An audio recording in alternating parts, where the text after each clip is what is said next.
Good morning and welcome to Lattes and Leaders with Dr. Brad Johnson, best-selling author and accomplished public speaker specializing in education and educational leadership.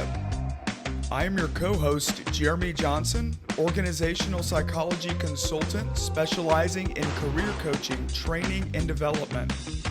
Meet us here each week to discuss topics in education and leadership and meet with some of the top education talent and thought partners from across the globe.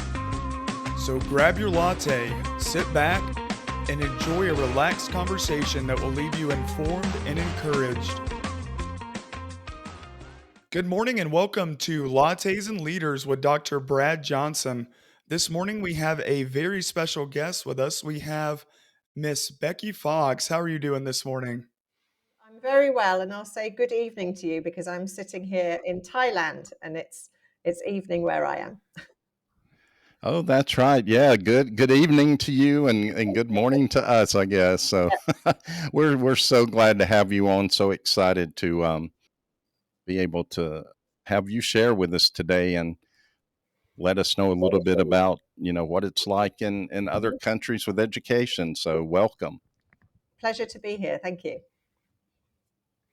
All right, well, why don't we get started today? Can you tell us a little bit about your story so far? I certainly can. So obviously, I'm in Thailand now, but to get here, I have bounced all over the world, really. I started off in England. I did my a Bachelor of Education in Early Childhood Education in London, and I taught in a primary school in London for 10 years. And then I got the international school bug, and I moved out to the Seychelles for my first posting, little islands just off the coast of Africa, which was very beautiful. And I worked there for 5 years. I then worked in Malaysian Borneo in Kota Kinabalu, moved to Bali, was there for 11 years, a stint in Hong Kong during COVID times, and now I'm in Thailand. So I actually left England in 1998. So I've been working internationally for a long time. And I have been a head of school. My first headship was in Bali in a school in Canggu, and I took over that headship in 2014. So I've been a head for 10 years now. 10 years, yeah. Yeah. It sounds like you've been all over, which is really cool, but can you speak on some of the challenges that you faced in being so many different places and so many different Mm. cultures? I can. And it's often when I'm introducing myself to new staff and I start talking about the different places I've been to, there is a theme there of beautiful beaches and sunshine and that kind of thing. That's the good and easy bit of it.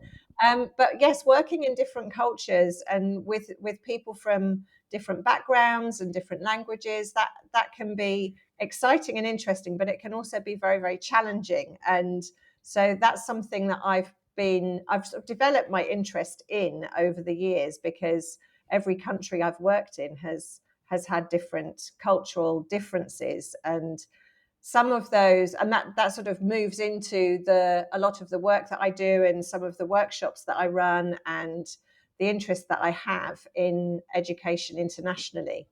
I think it can apply nationally as well, because there's often in London, for example, is a very multicultural city, and different countries have different cultures within them as well.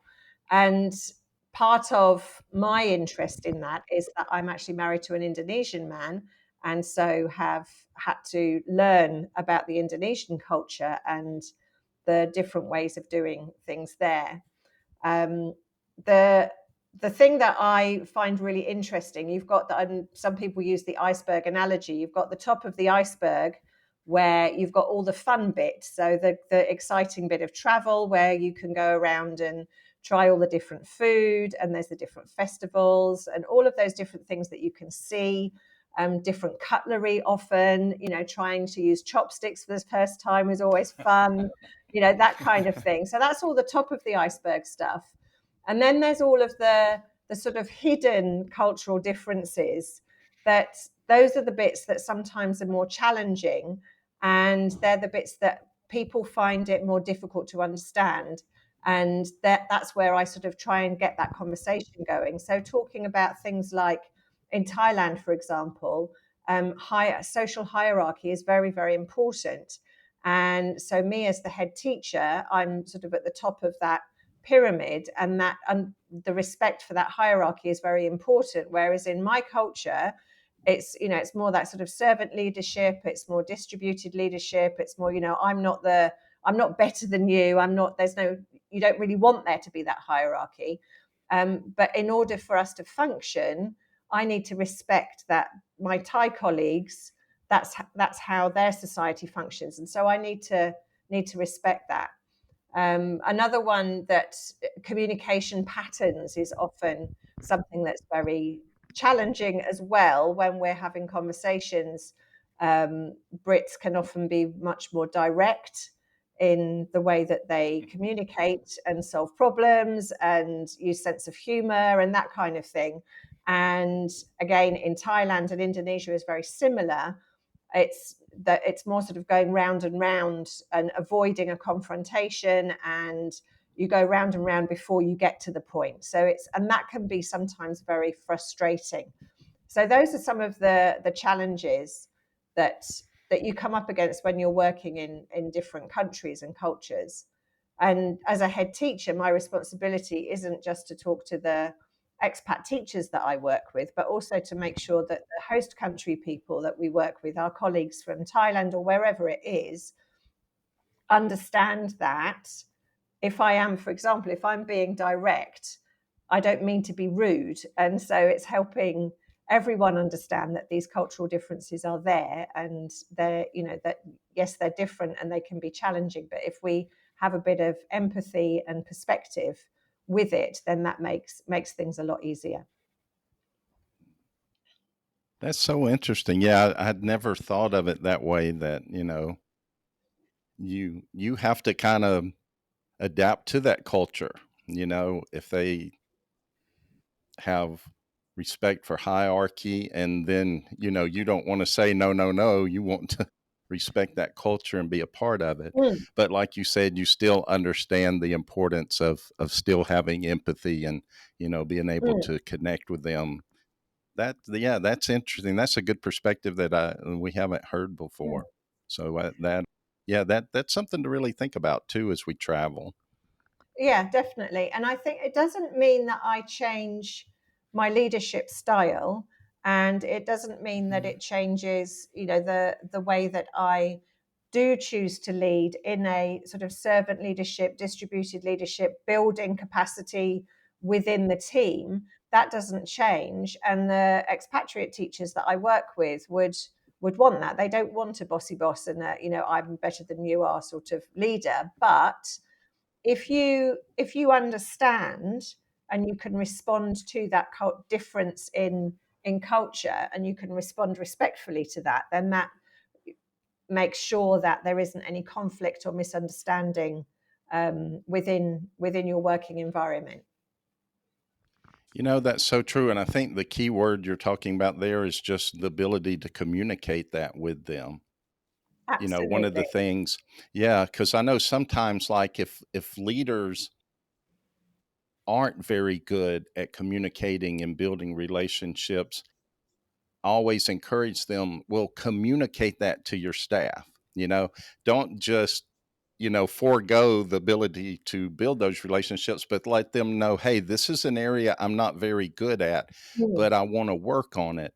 And so I think that's so true. Yeah, when you're in that leadership role, you really can't over communicate too much.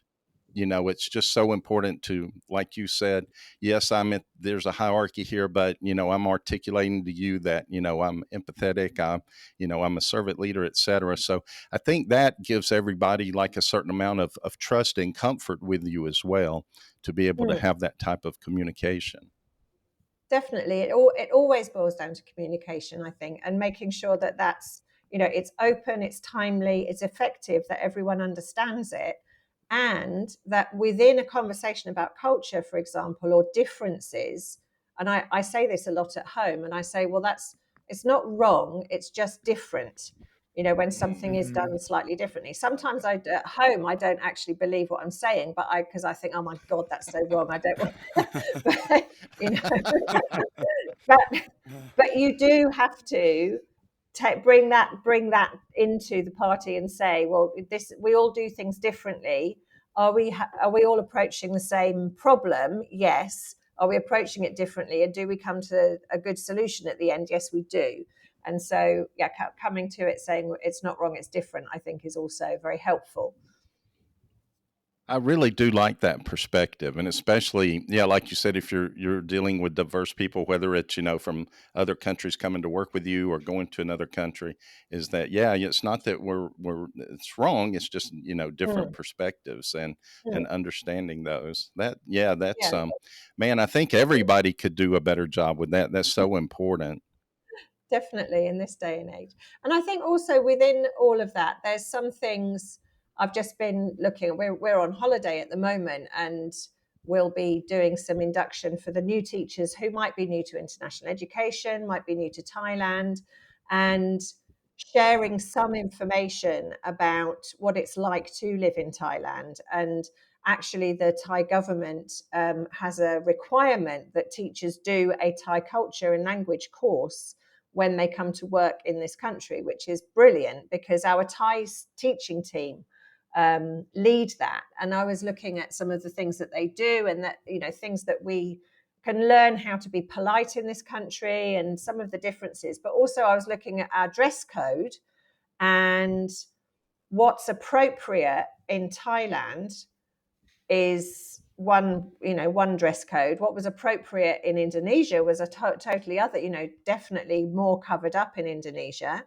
Even though I was in Bali, which was quite a party, beach seaside island. In Seychelles, it was very, when I was there, but it was a long time ago, it was very, I could wear a sundress and flip-flops. Actually, lots of people didn't wear their shoes quite often. So it's Oh, that wow. all. And in London, it was so cold, I could wear jeans and a jumper.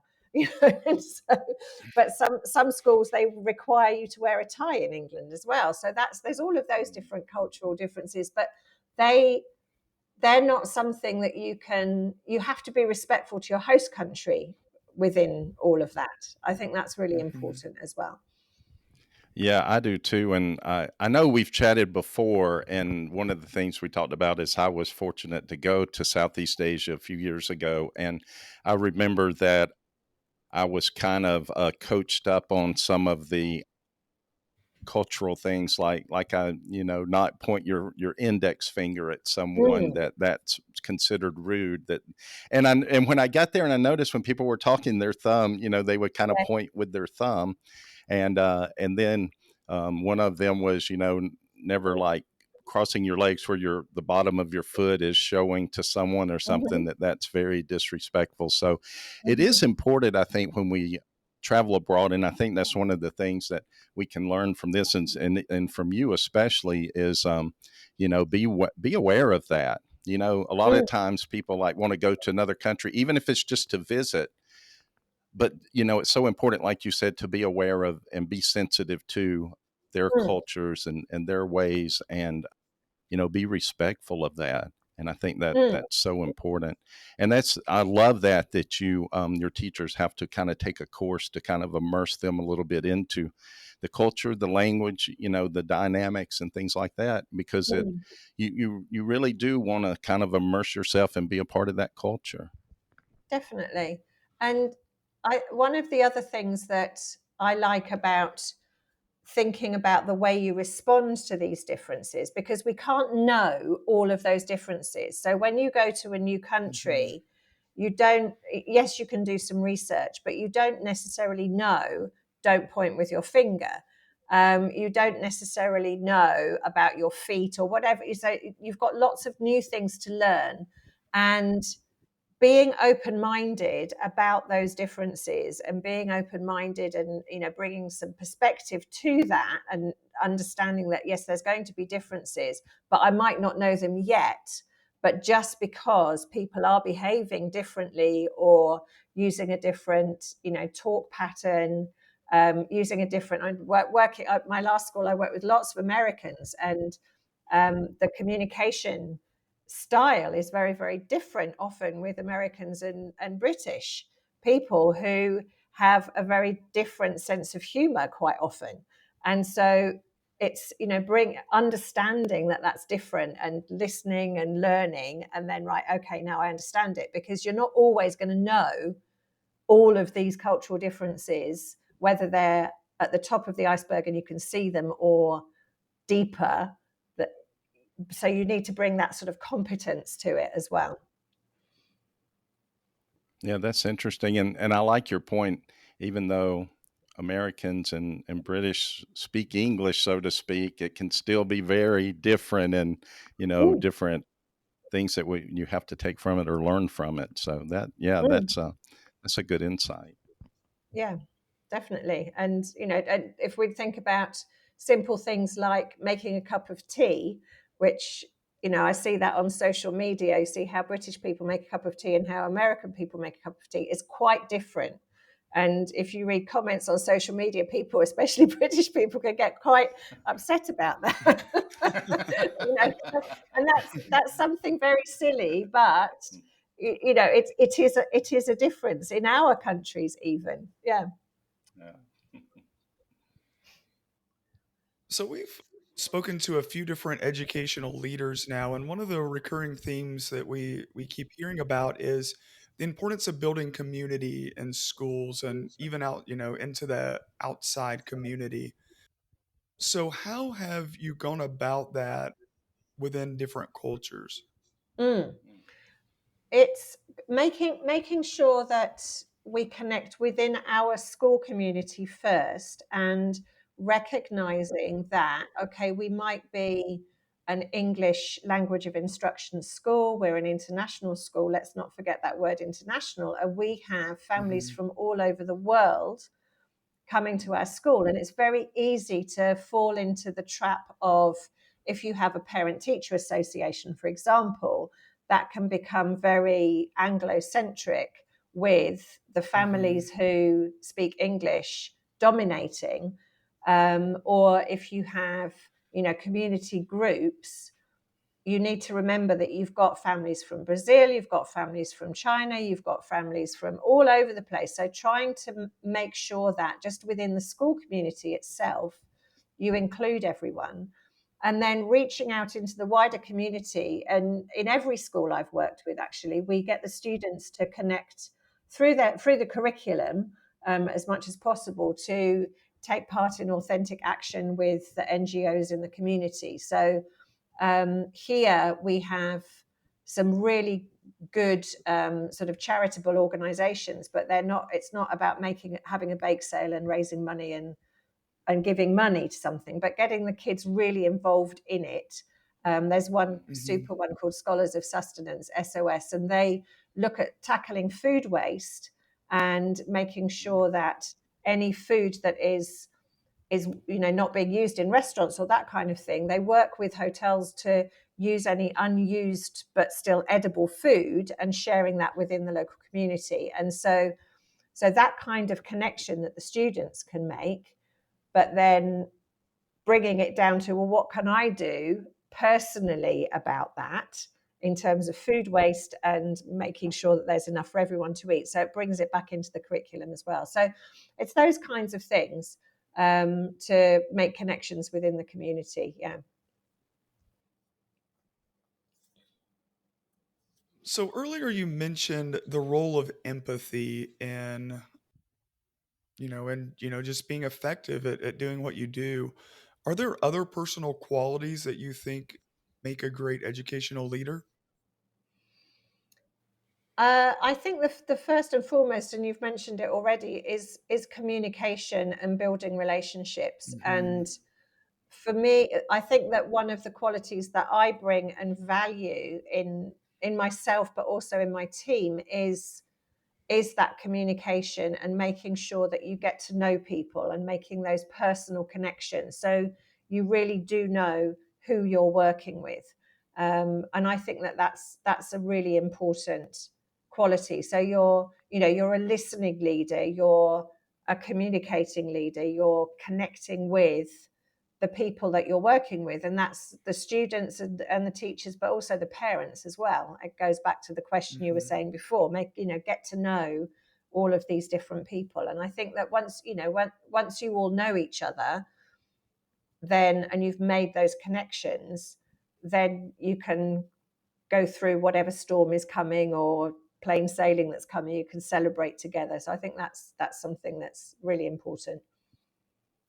And I bet that's, I won't say tougher, but I guess it is when you are in another country and at an international school and with, you know, such diversity. I mean, more than, you know, most places ever experience. So I would say that, yeah, definitely communication would have to probably be Mm. at the top of that list and learning how to do it. You know, I've always heard that we when we say something, you know, there's what we think we said, what we actually said, what they think they heard, what they actually heard, and what was actually said.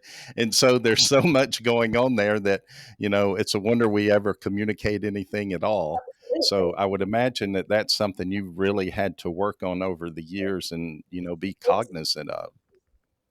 And all I can say is thank goodness for AI and things like Google Translate nowadays, because when you're dealing with multiple languages, then being able to communicate with people there, and we get kids coming into our school who they're learning English for the first time, and they're coming in and everyone's speaking a different language and it's very confusing. And they might be a little Russian boy who's just suddenly plonked in Thailand in a school with English language of instruction. How confusing. And then you get Google Translate out and their face lights up and it's just like, oh my goodness, I can communicate with this person. So it's that verbal communication is so important. I was very lucky, and because I'm married to an Indonesian man, I did learn Indonesian, and so when I was leading the school in Bali, I could communicate well with all of the Indonesian team, and that makes such a difference. And now I'm quite new in Thailand, and Thai is for me, is proving to be a challenging language to learn. But when I'm trying, I find it frustrating and difficult to communicate with all of our ground staff, our maintenance guys, all of those really important people who keep the school going. The expats, they come and go, and then you've got this core group of people. And so again, I give thanks to AI and the translators and the Google Translate and things like that, because it's really helpful. Oh, that's a good point. Yeah, no, a good use of it that I hadn't thought about. So I think you call them custodians in America. Is that right? It's a word that I might have Yes. learned from you, actually. I didn't know. I don't know that word. It's not one that we use. Yeah. Right. Yeah. Well, in groundskeepers, yeah, definitely understand. But yeah, and you're so right. I mean, everyone's important, and they really are the Yeah, ones that keep the school going for for sure. sure. Yeah. So I read a book a while back. I believe it was Hidden Potential by Adam Grant. I may be incorrect on that. But I remember reading about polyglots, those who learn and communicate in multiple languages, typically several languages. And one of the biggest indicators on if somebody would be successful in that area was their willingness to make mistakes.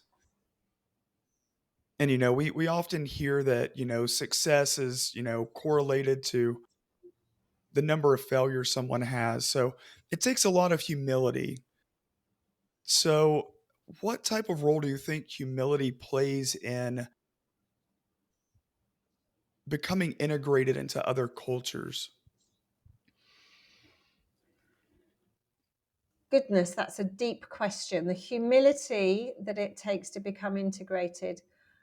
I think when you first arrive somewhere, a new country, you dive in, I think, because it's so exciting. Mhm. And you're trying all of the new food, and it's really, really exciting. And we some people call that the honeymoon phase, and it's all fantastic. And then after a little while, sometimes it gets exhausting as well, because it is also very, very different. And so where humility comes into that, I think it's easy to answer that question in terms of language. In terms of working with different cultures, I think that, I don't know if that I would say humility, but I think it takes a lot of patience, definitely. Patience. And it takes a lot of, open-mindedness. It takes a lot of respect and, sort of responsibility for how you respond to those things.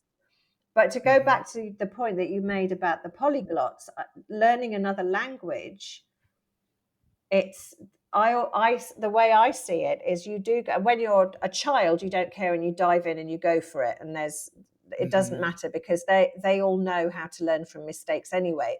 When you're an adult and you've had that beaten out of you, and especially if you've had, you're from England or America, or you have the luxury of having English as your mother tongue, as your home language, then we're very lazy about learning other languages and actually embarrassed to make mistakes. And that's quite often a block, I think. And then when you become fluent is when you don't mind making those mistakes, or you say, hang on a minute, or you put the English word in, or you grab Google Translate, or when I was learning Indonesian, it was a book, a dictionary, a real book. But there's something that flips in your brain, definitely, that moves you on from, I want to get this sentence absolutely right, to, I actually want to communicate effectively rather than perfectly. Yeah. So that's, yeah. Oh my goodness, that's such a good point, and it's a shame we don't think of education that way. You know, you don't care about getting the sentence perfect, you care about communicating to that Mm, person what it means. That's yes. really powerful and thought-provoking. Yeah, what if we that would be great if that was our attitude in education. Wow. I Yeah. mean, that's Yeah. that's a I love that. Yeah, thank you for sharing Mm. that. Wow. I didn't really answer your question, Jeremy. Sorry, but Yeah. Oh no, no. Oh, Yeah, you you did. did. That was really good. Yeah. That was But great. that is just powerful. I mean, I don't think you even realize, you don't care about getting the sentence correct. You care about communicating that sentence, which is mm, the whole point of the sentence, I mean, wow. exactly. Yeah, Yeah. that's But there is Yeah. definitely that block to start off with. So moving on a little bit, can you tell us about a teacher or two that you had maybe during your own education, or some that you have worked with that have really influenced you in your Mm. leadership? Um, so I thought about this. So I've got two people to talk about, and the first person is my first ever teacher, Mrs. Thake, who taught me when I was 4, and I still remember her, and I can still picture myself in her classroom. And I remember reading books with her and playing with plasticine and using wax crayons to color things in. And I love that I can still remember her, because I was an early years teacher. So I taught 4 and 5-year-olds, and it reminds me how important those first years in education are, and how influential those teachers are. And I also, when I was thinking about this, I remembered, I think it was last year, the school in Kota Kinabalu in Malaysia, they were celebrating their 50th anniversary, and they had got hold of some alumni. And there was this wonderful, very impressive young woman who is now studying to be a doctor, and she was asked, who is your favorite teacher? And she said, Miss Fox, which was what she called me then. She said, she taught me when I was 4 years old. She taught me how to write stories. And it was just so wonderful to read that. And it was such a positive surprise, and brought tears of joy to my eyes, almost like, oh my goodness, she still remembers me. But I still remember Mrs. Thake. And, and we don't, and it was lovely to hear those words from that student. And it made me think, about me as a leader as well, to make sure that I make sure I say those positive things to my colleagues as well, because we quite often think them, or we say them to somebody else, say, oh, that's a really good teacher. Did you see that lesson? But you need to remember to say all of that to them as well. So that's Mrs. Stake, who was my first teacher. So that's sort of celebrating all early years teachers. I think they're amazing, and they will be remembered, but for years and years, I think. So, and then in terms of leadership, I would always talk about Frank, who was the first head teacher that I worked for.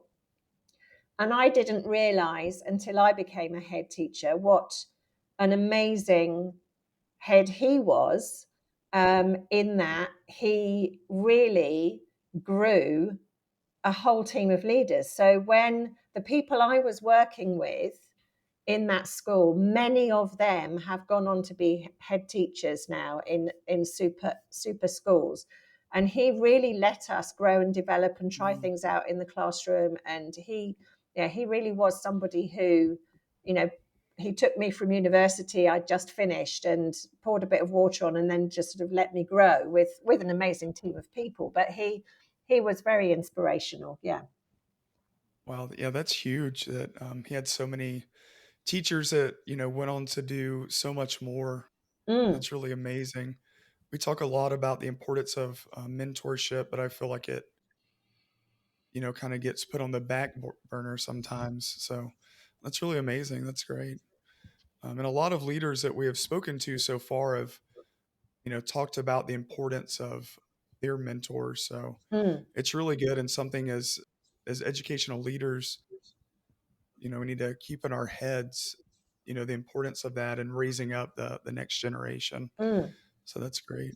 That's great. It's it's something that I have, I've lost my words here, benefited from, Hmm. personally. When I was in Bali, I was the deputy there for Jeannie, who's another head who I would mention as somebody who's really had a huge influence, still does. And she mentored me to take over, so it was a planned succession. And quite often, I was an early years teacher. What do I know about running a school, for goodness sake? But obviously had those leadership qualities that they were looking for. And she has got, a few flying hours in leading a school. So she taught me how to lead a school. And not every head teacher has that. And so I am forever thankful for that she gave me that amazing mentoring and coaching before I had to, fly the airplane by myself, if you like. And so I like to do that as much as possible, and work with, connect with other aspiring leaders or leaders, and make sure that we've always got people to talk to and run ideas off and that kind of thing. Yeah. Yeah, Hmm. absolutely. And that's one of the reasons I wanted to do the podcast, was just to let people, share their experiences, because new leaders will listen to you, and, they'll realize that they're not the only one to go through what they're going through, and, to Yeah. share those nuggets of advice with them too. So, that was a big part of this, and Mm, to just hear the other stories and be able to make those connections that, around the globe. So, we all experience and have the same similar difficulties and for challenges. sure. And, some may be different than others, but a lot of times, if you're new to it and you listen to others, you'll be like, man, well, they went through it too and survived. So Yeah. hopefully I can too. Yeah. So we talk a lot about the necessity of self-care. It's really a big deal, and it gets overlooked as well. So can you tell us a little bit about how you distress, take Mm, care of yourself? yeah. I think a lot of people, when they talk about self care, they talk about the sort of physical fitness side of it, which I do make Hmm. sure that I look after myself and my health. I was thinking about a book that I bought because I loved the title. Is Your School a Better School Because You Lead It? or my school is a better school because I lead it. And it's by a man called Principal Cafele. I think he's also American, but it had a few chapters, very simple chapters in it that were very readable. But at the end of this book, it talked about his health journey and how I think he had a heart attack on a stage when he was running a workshop or doing a keynote or something. And I was like, oh, hang on a minute. Actually, you need to look after your physical health, Becky, really important. None of us are getting any younger. So I do that because I know I should, but that's not sort of how I, consciously look after myself in a way that I enjoy. Let's put it that way. And I always say that when I come home, I do work at home, but I can't bring my work home with me. I am married to an Indonesian musician who I don't bring all of those work problems home to. It's very, very separate. And I think that really helps my mental health because home life is so separate, and I can come home and have a free space to not be the head teacher of the school and to have some, very different environment and mental space to be in. That's very healthy. Yeah, I like that because you're right. It's easy to bring it home and ruminate and share with someone and kind of dredge everything back up. But yeah, with that, you can just come home, to kind of leave it at the door and really, Yeah. recover, recharge for the next day. We have a lot of teaching couples at our school, and wonderful, wonderful teachers. And I know what teachers are like when they get together, and we can't help it, can we? We all always end up talking about school. It always goes back to school. And, I hope that I'm sure they all do have other things to talk about, but I'm very grateful that I don't have that. Yeah. All right. Well, and here's our last and our hardest question, of course. So, lattes and leaders.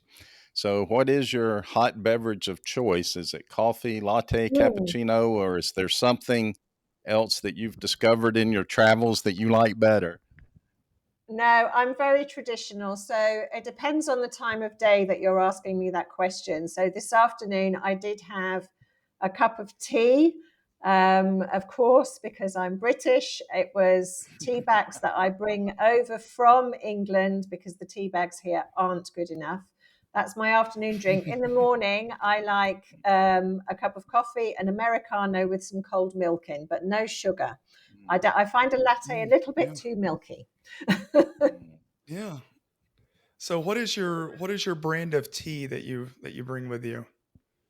Oh, so maybe we'll get some sponsorship. Yorkshire tea, that's the one Yeah. that I drink. Yeah. Which is not, I mean, obviously not grown in Yorkshire, but I don't know why it's called Yorkshire tea. But yeah, that's the one that I choose to import for myself. Oh, that's awesome. Oh, well, thank you so much for being with us today. I love your journey, your insights, and you really do bring a unique perspective, having literally traveled around the world. And I think it's so important for people to realize that, yeah, we all come from different cultures and different backgrounds, but we can learn how to communicate and get along and work together and be successful. I don't want to leave though without, I know one things we talked about before is a fruit over there called durian, because like you said, when you go to different cultures, you like to, it is fun to experience the foods and different things. But that was an interesting one that I was fortunate to try. And that's one of the things when I travel abroad, I'm like you, I'm willing to try anything once because, I'm in that culture. I want to be respectful of them. I want to do what they do and try what they try. So, but do you remember your first experience? Have you tried it? And if so, what was your first experience? So it was my first and only, and never to be repeated. It's quite disgusting. Durian has a distinctive smell, as you know, which when it's durian season permeates everywhere. And I don't like it. I don't like the texture. I don't like the taste. There's nothing about it I like. My husband loves it. It's not allowed in the house. is not allowed in the car. So if it's durian season, he can go to the market and buy one on the motorbike and eat it in the garden. I think the texture, I've never thought about that. That might have been part of it, but yeah, the smell was hard to get past, but I didn't think the taste was too bad. I can see why, people may like it, but yeah, the smell part was just hard to get by, but it was still, I can always tell people I tried it, and so that's kind of a badge of honor. So, but again, thank you so much for being here today. Definitely. A pleasure. Thank you.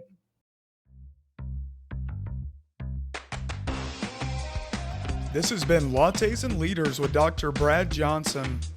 We hope that you leave today feeling informed and inspired. For more educational content, be sure to add this podcast to your list and follow Dr. Johnson on any and all social media platforms. For more information on Dr. Johnson, Jeremy Johnson, and special guest, check out drbradjohnson.com. That is DOCTOR, bradjohnson.com. Hope to have you back soon.